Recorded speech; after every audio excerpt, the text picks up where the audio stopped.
Hello, magandang umaga sa inyong lahat. So, maaga ako mag-ano, no, kasi kay Paulo Duterte yung pang alas 2 ng hapon.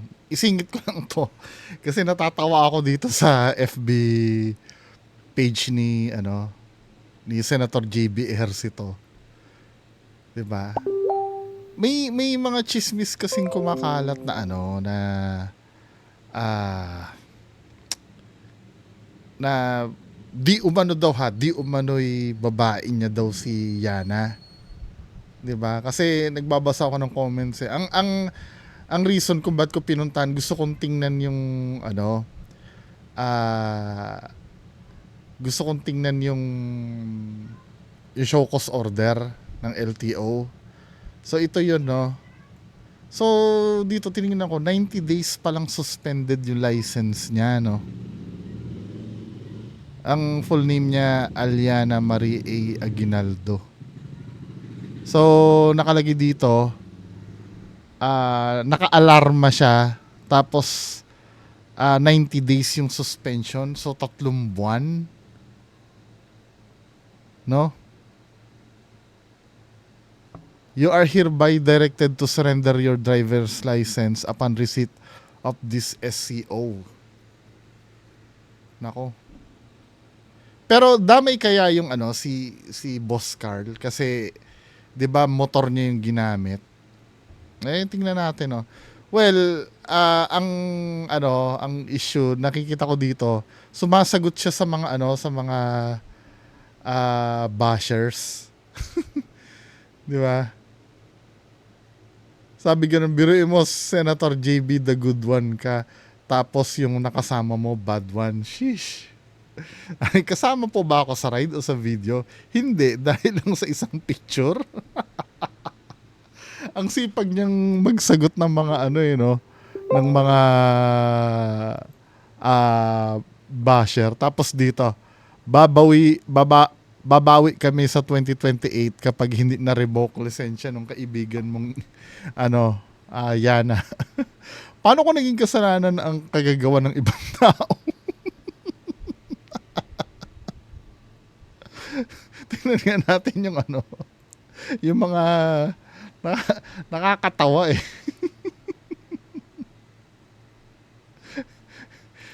Tapos dito ako natawa. Ah, kasi parang 'di ba pinapalabas na hugas kamay siya, nakalagay dito. The good one. The wash hands. Pasa plus one bone. Sabi, asus, matuto kasi magbasa bago bash. Hugas ng kamay daw eh. Tapos sabi gano'n ni Brian Herrera, Senador, nagbebenta po ako ng sabon, magandang panghugas sa kamay. Asus, nakikiuso daw, wag daw ipilit. Talagang hindi siya tinantanan doon sa issue na yung paghuhugas ng kamay. Kasi nga naman, hindi, to be fair naman kay Senator JB Ejercito, talaga nakikita ko naman yata parang hindi naman talaga siya kasama. Kaya lang, ah, ano eh, iba talaga iba talaga yung naidulot ng issue sa kanya. Lalo na't nadikit siya doon. At yung pagkakadikit niya ay parang may halong chismis pa na yun nga, di umano daw alaga niya yon, yung kaya pala merong nagsasabi doon na may mayor daw eh. Ito dating mayor to ng Green Hills eh. 'Di ba? Pero sana wag nang anuhin yung issue na 'yon. Wag nang palakihin yung issue na 'yon dahil wala namang kinalaman yun sa dun sa road rage. 'Di ba? Kaya lang natatawa lang ako dun sa pagkakaipit kay Senator JB Ejercito. 'Di ba? Parang ang pinalalabas kasi malakas kasi daw ang loob kasi kakampi siya ni Yana. Then ito, no, proceed tayo do sa video nung yung kamag-anak daw ito. Tingnan natin nga to. Kapatid ni Jimmy Pasqua. Nag-live ito eh. Maikli lang yung live. O pakilala ko po yung sarili ko. Ako po si Nordito Pascua, brother po ni Mr. Jimmy Pascua, which is sa incident po ng Rough Road. Ayan. So, this is calling to Yana for this live on FB. Actually, napanood namin na bumalik ka dito sa Zambales para humingi ng personal apology. Unfortunately, hindi kayo nag-usap ni Kuya. Ito lang ang sasabihin ko sa iyo, Aliana. Kahit pa mag-public apology ka at humingi ng personal apology kay Kuya ko, desidido kaming ituloy ang kaso laban sa iyo. Dahil unang-una, in-expose mo ang pamilya namin. Kapwa-tawad na lamang po tayo at tanggapin ang mga susunod na nagaganap. Sa mga taga-Sambalenyo, sa kapwa ko sa Sambalenyo, relatives, family, sa lahat ng mga sumusuporta at naghihingi ng update. So, yun lamang po at maraming salamat po. So, again po, desidido po kaming ituloy yung kaso laban sa inyo, laban kay Aliana dahil in-expose niya po ang pamilya namin. Yun lamang po, maraming salamat po. So, paano yan? Gagawin natin dyan, men. Alam ko may mahabang version ito eh. Yan na ba yung ano? Tingnan nga natin yung iba pa. Marami sa akin nag-send ng ano niyan eh.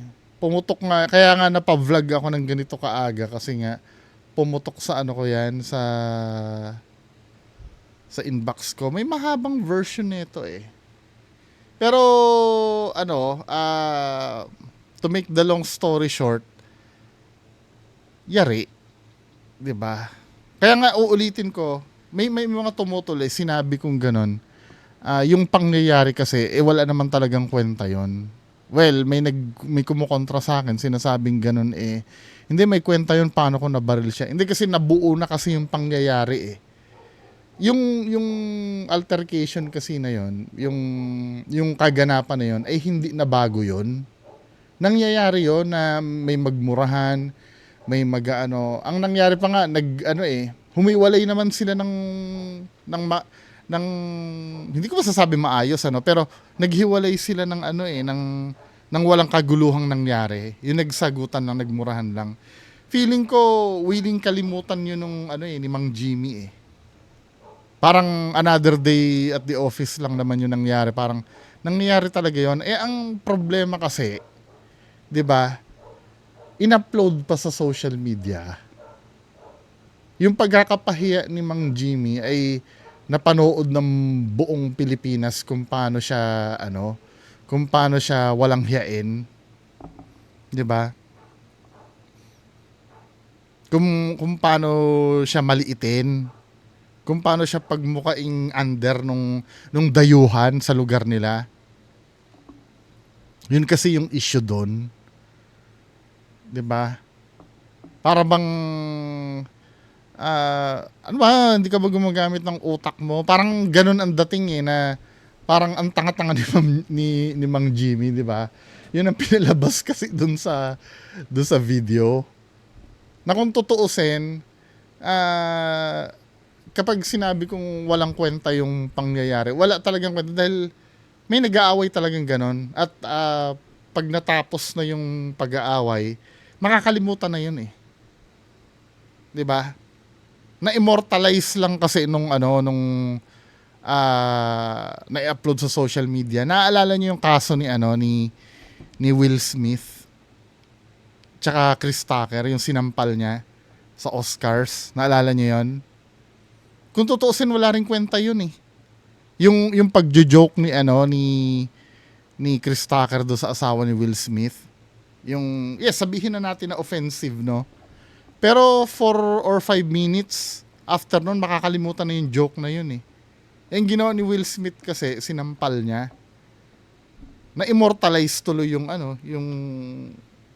pangyayari na sana makakalimutan na lang. 'Di ba? Ang dami patuloy na silip na 'di ba? Parang ganyan, nasilip yung side mirror niya, yung attitude niya sa kalsada.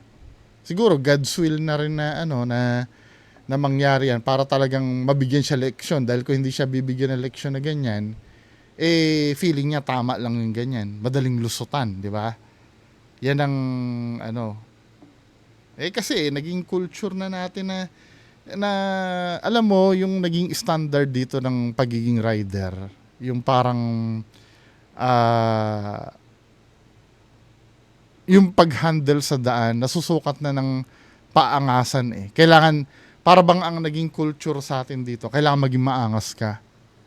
No matter kahit kamote ka sa daan or sumusunod ka talaga sa rules sa traffic, kailangan pagka naka-encounter ka ng nagkainitan kayo, kailangan mas maangas ka or kailangan mas matapang ka. Ganun naging ano eh. Hindi yung kailangan magpakalamig ka, hindi ganun eh. Kailangan maging maangas ka. Kasi syempre siguro iniisip kung ako ay magpapakumbaba, kakayan-kayanin lang ako nito, di ba? Yun ang mangyayari. Pero kung tutuusin kasi, yung nangyari na yun, kaya kang palusutin nun dahil babae ka eh. Di ba? Likas sa Pilipino ang ano eh, ang maging gentleman sa babae, lalo na kay Mang Jimmy siguro. Mukha naman may pinag-aralan din yung tao eh. Na nung in-approach ka nga, hindi galit sa'yo eh, dahil nalamang babae ka eh.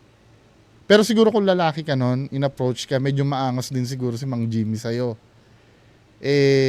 Nung nakita na babae ka, medyo malumanay pa siya. Tapos nung sinagot-sagot mo siya, kung tutusin nakakapikon yung ano eh, yung pakikipag-usap mo. Kaya lang umiral siguro yung pagiging gentleman ng tao, no? Na binura mo na ba? As of this recording tingnan natin kung binura yung ano, kung binura yung video. Nandun pa rin yata amin eh. Nasa Hong Kong daw siya ngayon.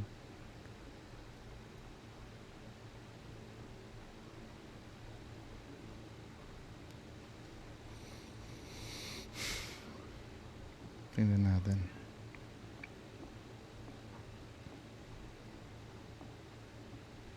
Wala, nandun pa talaga. Hindi niya talaga binubura. Diba? Alam mo, Hindi ka sinisigawan ni Mang Jimmy dito, men eh. Ayan o, yung lalapitan ka. Diba kasi nalaman na ano, na babae ka. Nung una, boss ang tawag sa'yo. Siguro akala lalaki ka, no? Then nilapitan ka. Sorry, ano? sumamakyo ka. Bakit nga ba? Ha? Bakit nga ba? Bakit nga ba? Bakit nga ba? Alam mo, lubok-lubok yung daan. You tell me. Bakit nga ba? Tell me. No, you tell me. You tell me. Huwag kang mamamakyo. Bakit nga ba? Maayos kang kinakausap eh, no? Wala eh. Entitled eh. Well, i-face mo na lang yung consequence nung ginawa mo dahil yung ano, yung kinalaban mo ay hindi ano, hindi titiklop. 'Di ba? Lalaban talaga. Maaring patawarin ka dahil nag-sorry ka, pero sabi tutuloy daw talaga eh. 'Di ba? Pagbabayaran mo ngayon yan. Diba? Siyempre, ito na yung pangit kasing ano eh. Pangit na magiging tingin. Hindi lang mga motovlogger ang tatamaan yan eh. Buong vlogging community. Diba? Parang ang malilabel yung may stereotype pagka vlogger entitled. Actually, kahit ako, vlogger, parang nare-realize ko rin ganun eh. Sa dinami-dami ng mga vlogger na mayayabang talaga. 'Di ba? Para bang dahil vlogger ka, ano ka na? Tandaan nyo yung kasikatan dito sa social media, hindi naman panghabang buhay ito eh. Depende kung paano mo i-handle yung kasikatan mo sa social media. Kasi darating yung time, may mas lilitaw na mas bago at mas maghihit kesa sa'yo. 'Di ba? yung iiwan na alaala mo lang dito sa social media, sana yung may kabuluhan. Di ba? Yung talaga may katuturan. Pero yan. So, ganun talaga ang buhay. Harapin mo yung dapat harapin. 'Di ba? Siguro nakita ng Diyos or ito nakita yung pagsusori mo siguro. Feeling ko nga katulad ng sinabi ko nung una, yung hindi pagsipot sa yung hindi kayo nagpang-abot, feeling ko iniiwasan ka na lang talaga nun nung ni Mang Jimmy. Ayoko na talaga makaharap Feeling ko yun Hindi dahil hindi kayo nagpang-abot, 'di ba? Tapos ito pa nung nag-sorry ka, hindi pa naramdaman na genuine yung pagsusorry, hindi pa bukal sa loob. Pero katulad ng sinabi ko, hindi naman kasi talaga makokontrol yun. Na kung talagang hindi mo feel mag-sorry, lalabas talaga sa pagmumuka mo, plastic ang pagkakasorry mo. 'Di ba? Lalo na kung attitude mo talaga yung ganyan. Well, siguro yun ang nakita sa'yo, no? Dahil depende din yan sa pagkaka-deliver mo rin siguro ng sorry Pag nag-sorry ka, pwede lumambot ang puso. Dahil feeling ko mabait na tao itong inano mo Dahil kung masama ang ugali nung nakasalubong mo na yon, sinigaw-sigawan ka na rin nun, kahit nakakairita ka. Pero mo, hindi naman pala ordinaryong tao yon. Pumayag siya na mura-murahin mo lang. Di ba? Makita mo mabait. Or dahil nakita ka kasing babae ka. Anyway, mga kababayan ko, yan lang po muna ngayong umaga.